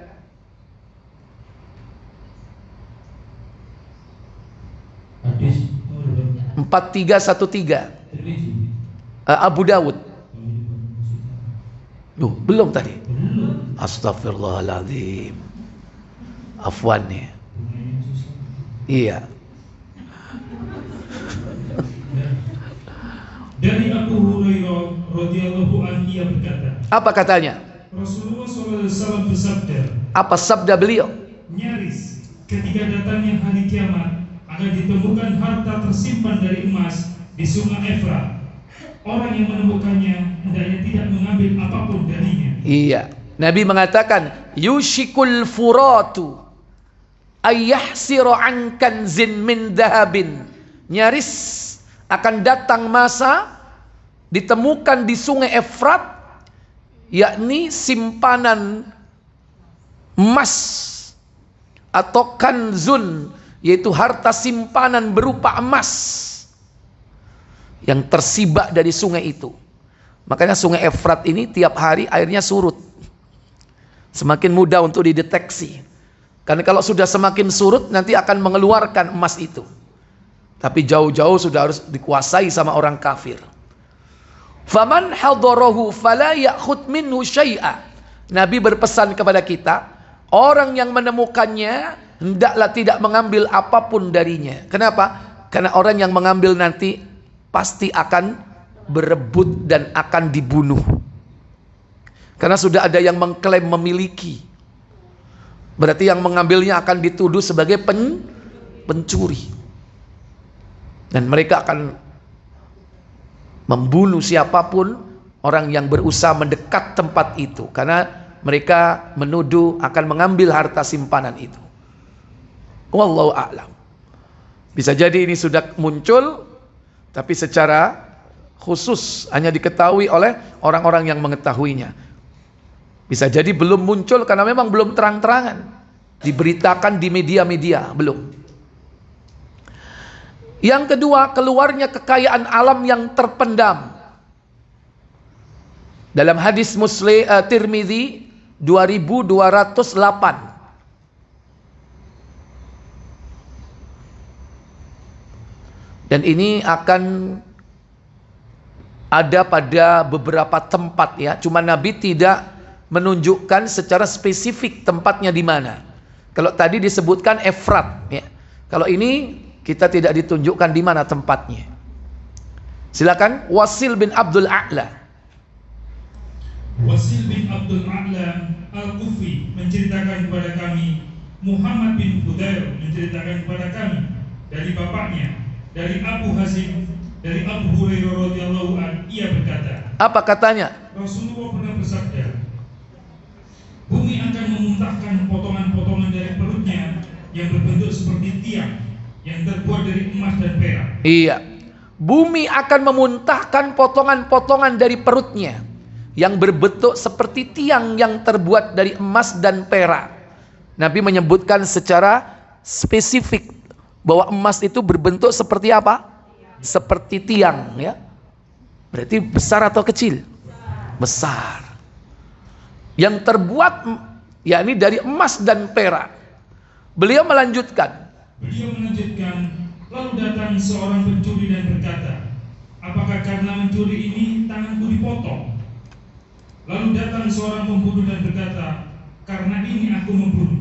Karena inilah aku membunuh orang lain. Lalu datang seorang pemutus silaturahmi dan berkata, karena ini aku memutuskan tali silaturahmi. Kemudian Mereka pergi meninggalkannya yang dari emas dan perak itu dan tidak mengambil sedikit pun darinya. iya, ketika mereka sudah merasa bahwa fitnah harta ini mengakibatkan kerusakan tatanan kehidupan, yaitu banyak terjadi pembunuhan, pencurian, bahkan memutus silaturahmi, mereka akhirnya meninggalkan. Ini orang yang sadar.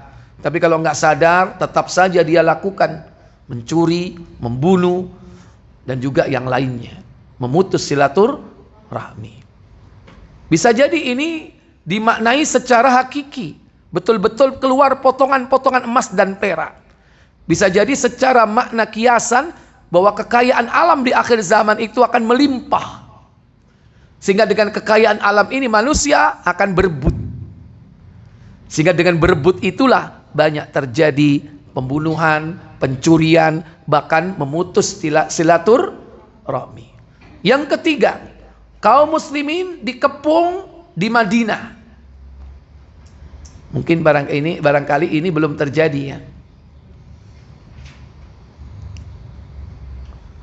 Sebentar, saya hapus dulu ini.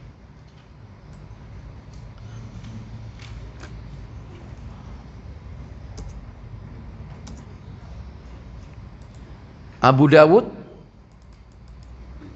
4299.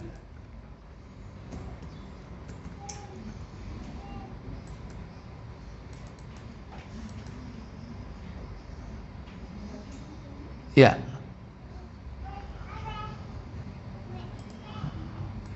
Abu Dawud 4298 juga. Dari Abu Darda bahwa Rasulullah SAW bersabda, apa sabda beliau sallallahu alaihi wasallam? Sesungguhnya saat terjadinya perang yang agung, pangkalan pasukan kaum muslimin berada di daerah Ghuta. Di mana Ghuta itu? Yaitu sebuah daerah di pinggiran Madinah yang dikenal dengan nama Damaskus. Ya. Ya, sebetulnya Damaskus itu hampir mendekati negeri Syam ya. Akan tetapi dia disebutkan oleh Nabi dekat dengan Madinah. Nama negerinya atau nama tempatnya yaitu Ghuta. Ini belum terjadi mungkin. Saat terjadi perang yang agung, yaitu perang yang disebut Malhamah Kubra, kaum muslimin yakni melawan orang-orang kafir, di mana mereka berkoalisi, berkumpul orang-orang kafir memerangi kaum muslimin. Maka pasukan kaum muslimin berada di daerah Ghuta, sebuah daerah di pinggiran kota Madinah yang dikenal dengan Damaskus, salah satu kota terbaik di negeri Syam ya. Lanjut. Ada lagi hadis dari Ibnu Umar. Dari Ibnu Umar radhiyallahu anhu ia berkata, Rasulullah SAW bersabda, nyaris saja kaum muslimin dipukul mundur oleh musuh ke Madinah hingga daerah Salah. Iya, hingga daerah Solah. Di mana Solah itu? Kata Az-Zuhri. Dari Az-Zuhri ia berkata, Salah adalah sebuah tempat dekat Khaybar. Iya, Solah adalah tempat dekat Khaybar. Khaybar itu dulu bentengnya orang Yahudi yang sudah direbut, ditaklukkan oleh kaum muslimin pada perang Khaybar. Dari situlah kaum muslimin mendapatkan banyak harta rampasan perang. Termasuk Rasulullah mendapatkan istri. Asalnya budak, dibebaskan sebagai maharnya dan kemudian dinikahi. Siapa wanita itu? Sofiyah. Yang membuat Aisyah iri karena kecantikannya. Walaupun kata Aisyah, sungguh Sofiyah itu pendek. Rasul marah. Kenapa? Karena menghibah. Jangan kau katakan kalimat itu. Karena Aisyah mengatakan, cukup bagi engkau Sofiyah segini aja. Marah Rasulullah. Ucapanmu itu jika dimasukkan ke laut akan menjadi merah semuanya. Rusak itu laut semuanya. Setelah itu Aisyah tidak pernah mensifati seseorang dengan sifat apapun.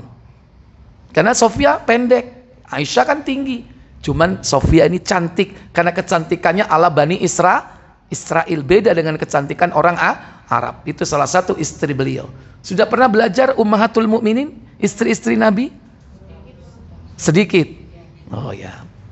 Ya, jadi itu salah satu di antara karunia yang Allah berikan kepada kaum muslimin Khaybar, yaitu benteng orang Yahudi yang kemudian ditaklukkan dan mereka semua terusir keluar dari jazirah Arab. Karena memang mereka yang membuat ulah. Baik. Kemudian berikutnya yaitu fitnah al-ahlas.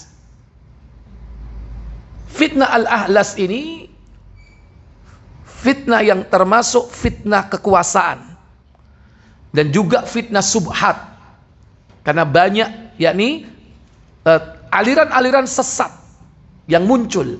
Baca Abu Dawud 4242.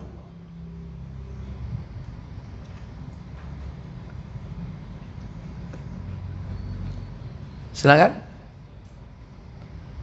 Dari Umair bin Hani.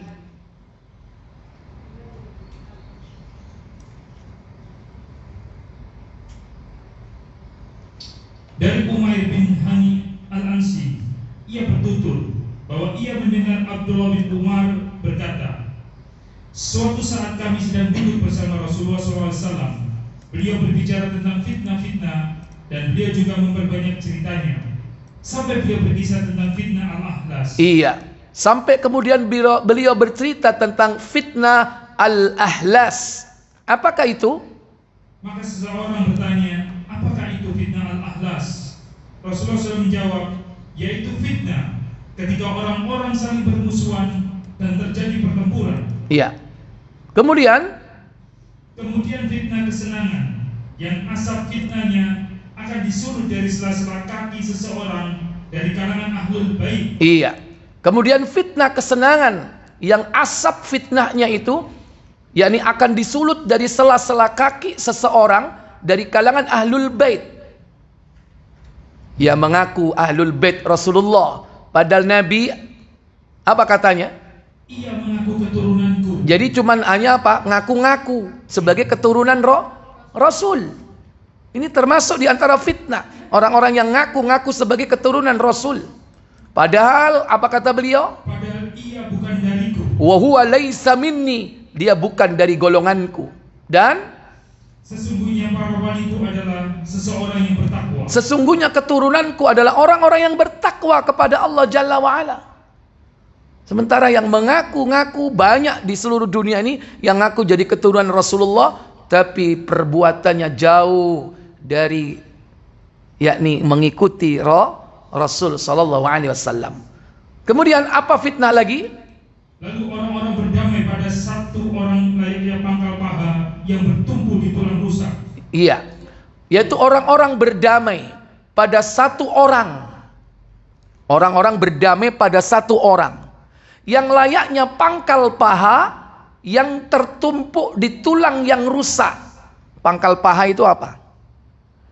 Ya daging, ya kan? Pangkal paha yang dimaksudnya itu daging yang menempel di tulang yang rusak. Artinya bisa menempel atau tidak kalau tulangnya rusak? Nggak bisa. Artinya apa? Dia bersepakat kepada sesuatu yang mustahil dilakukan. Itu nanti akan terjadi. Bersepakat, lanjut.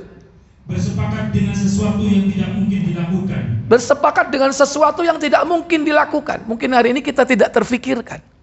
Tapi Nabi sudah mengabarkan ya 14 abad yang lalu. Nanti akan terjadi fitnah seperti ini. Kemudian fitnah buruk. Kemudian fitnah buruk orang buta. Dengan kekuasaan yang membuat semua orang tidak akan luput dari pukulannya di wajah. Iya. Bencana yang disebabkannya. Inilah yang disebut dengan fitnah duhaima. Penguasa yang buta. Buta kekuasaan. Buta dengan kekuasaan. Sehingga membuat semua orang, yaitu rakyatnya, tidak akan luput dari pukulan di wajahnya. Baik secara fisik atau dihina. Secara fisik dihukum, dipukul, atau mungkin dipukul, yaitu direndahkan. Dicaci maki, atau dijatuhkan karakternya. Dibunuh karakternya. Ini fitnah yang bernama duhaima, ya. Dan ketika fitnah itu dianggap usai, lanjut. Dan ketika fitnah itu dianggap telah usai, Ternyata fitnah itu justru kian berlanjut. Justru fitnah itu semakin berlanjut hingga seorang lelaki akan beriman di pagi hari, kemudian ia menjadi kafir di sore harinya. Iya, sehingga banyak orang murtad karena fitnah itu. Lalu manusia akan terbagi menjadi dua kelompok. Sekelompok orang yang benar-benar beriman tanpa kemunafikan dalam keimanan mereka, dan kelompok orang yang penuh dengan kemunafikan dalam imannya. Iya, terjadilah dua kelompok besar. Orang yang betul-betul mukmin, jauh dari kemunafikan, dan orang-orang yang imannya penuh dengan kemunafikan. Kalau seandainya ini belum terjadi, ini sudah menuju ke sana. Nanti akan dibagi siapa mukmin yang sebenarnya dan siapa orang yang mengaku sebagai beriman tapi hakikatnya dia kafir dalam hatinya. Itulah munafik. Maka jangan heran muncul orang Islam sendiri itu menghina agamanya. Dia orang Islam mengaku tapi dia benci kepada agamanya, benci kepada syariat Allah, benci kepada sunnah Rasulullah. Mereka mencela agamanya sendiri. Padahal dia orang Islam melihat orang yang berhijab, awas opo ninja liwat. Iya kan? Ada nggak orang seperti itu? Ada. Awas opo WTS. Opo wanita tahan sumuk. Gara-gara menutup aurat. Nah, yang ngomong begitu itu orang Islam sendiri. Padahal itu mencela agama, termasuk kekufuran. Tanpa sengaja dia keluar dari Islam. Hati-hati mencela agama Allah, mencela ayat-ayat Allah, mencela sunnah-sunnah Rasulullah. Deloken biyen guanteng iku. Saiki bareng ngaji deloken celonoi kebanjiran. Ya kan? Pernah nggak dengar seperti itu? Pernah. Yang ngomong itu bukan orang lain loh. Orang kafir ngomong begitu nggak berani, takut. Tapi kalau orang-orang Islam berani ngomong begitu. Lah iya. Biyen iku mantan model, saiki wis ngaji. Dulu ngingu jenggot rungsep koyok. Ingat, ini diucapkan oleh orang Islam sendiri. Makanya disebutkan apa? Di pagi hari orang itu beriman, sore harinya dia keluar dari imannya. Murtad. Itulah yang dimaksud orang-orang yang imannya penuh dengan kemunafikan. Karena munafik itu apa? Al-kufru ba'dal iman. Dia telah kafir sesudah beriman. Karena apa? Karena dia mencela agamanya sendiri. Hanya kita hati-hati. Jangan sampai kita mencela ayat-ayat Allah, sunnah-sunnah Rasulullah. Kalau kita belum mampu melakukan, diamlah. Itu lebih baik dan selamat. Jangan memperolok, mempermainkan, mencela agama Allah. Walaupun niatnya guyonan lo ya, nggak boleh. Enggak kok aku guyon. Aku gak temenan sepuro nih guyon. Tetap dalam Islam tidak boleh mempermainkan agama, mencela agama walaupun tujuannya apa? Main-main, bercanda, nggak boleh. Ya. Dan jika kalian mengalami kondisi seperti itu, lanjut. Loh. Dan jika kalian mengalami kondisi itu, maka tunggulah kedatangan Dajjal di hari itu atau keesokan harinya. Iya. Tunggu datangnya Dajjal keesokan harinya atau di hari itu. Berarti apa yang dikabarkan Nabi ini sudah hampir dekat atau tidak? Sudah dekat masanya. Karena Nabi setelah itu mengatakan tunggu datangnya Dajjal hari itu atau besok. Berarti sudah dekat dengan zaman kita atau sudah mulai terjadi walaupun belum sempurna. Inilah fitnah, ya, al-ahlas, fitnah Duhaima, dan juga fitnah-fitnah yang lainnya. Dan yang terakhir di sini fitnah orang bodoh. Silakan baca Sahih Abu Dawud, Sahih Tirmizi nomor 2209.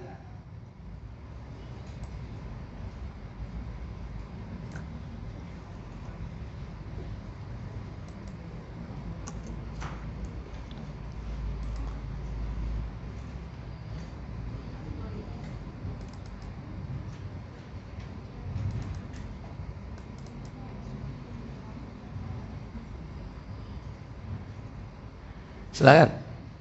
Qutaibah. Hudzaifah bin Al-Yaman radhiyallahu anhu ia berkata, Rasulullah SAW bersabda, Apa sabda beliau?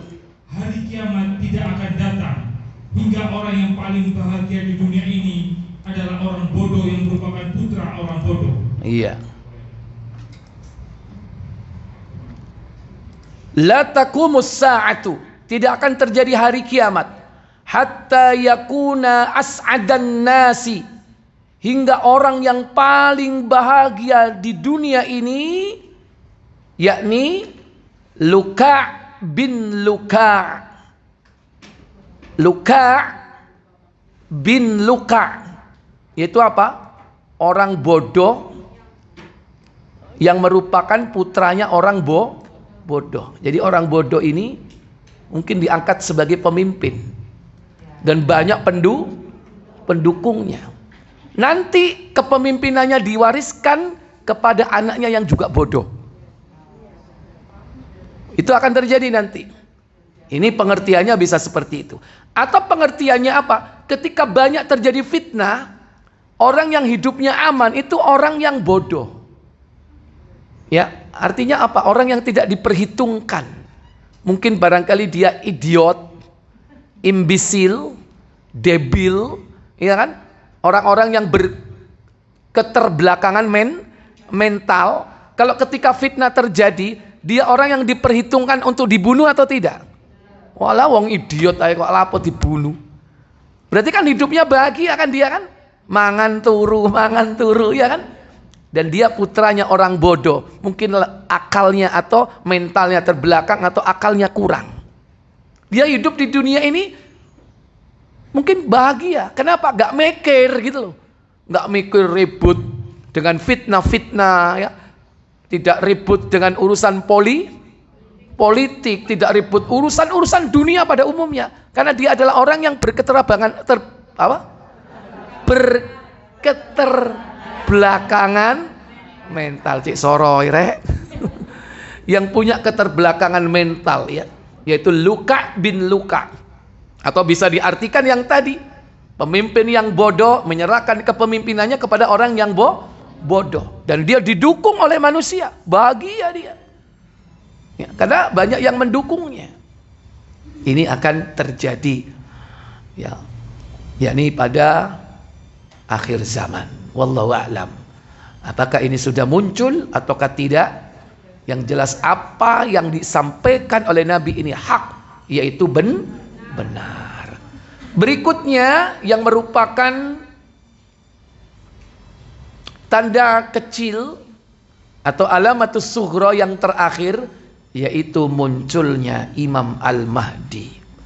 Sudah atau belum? Belum. Maka setelah ini akan muncul tanda besar. InsyaAllah nanti pembahasan tentang Al-Mahdi kita akan bahas pada pertemuan yang akan datang.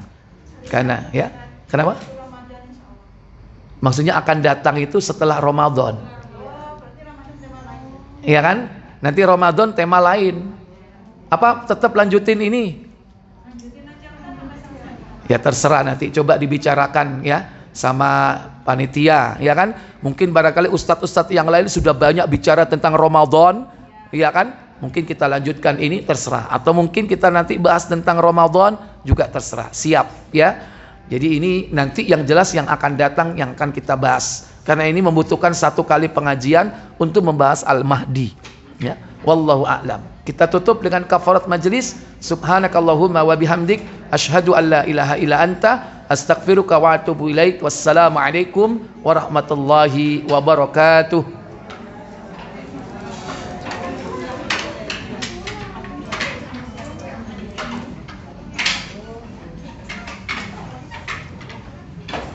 Ya.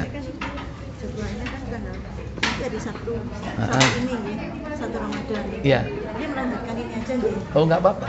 Monggo. Soalnya yang tema-tema untuk Ramadan ada banyak. Iya. Lanjutkan ini aja nggak apa-apa. Nggak masalah. Cuman anu aja mungkin judulnya diganti. Judulnya diganti. Iya. Ya, ya, judulnya diganti apa? Al-Mahdi juga nggak apa-apa. Iya, Spesifik aja. gitu aja Iya, ya kan? iya. Supaya beda ya kan? Iya. Ya. Baiknya apa nanti ucapkan aja ya. Tak, redaksinya nanti tak SMS yang cocok apa ya kan? Gitu. Sama ini Ustaz, untuk yang Selasa ini tanggal 12. Tanggal 12 itu Selasa keberapa itu ya? Ini Selasa